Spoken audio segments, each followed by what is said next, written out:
Hello guys, I have a Renault Megane today with the problem on the steering lock. I opened the steering lock module and repair the mechanical problem, change this part and programming this unit.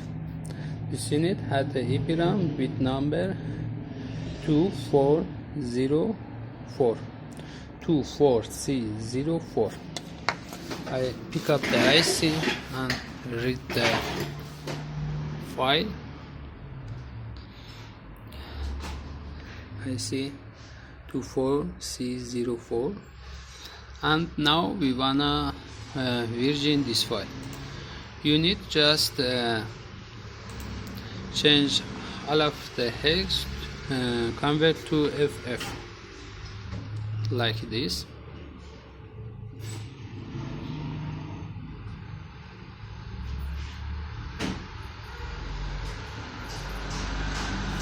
That's finished, and you can install the steering lock and car is working.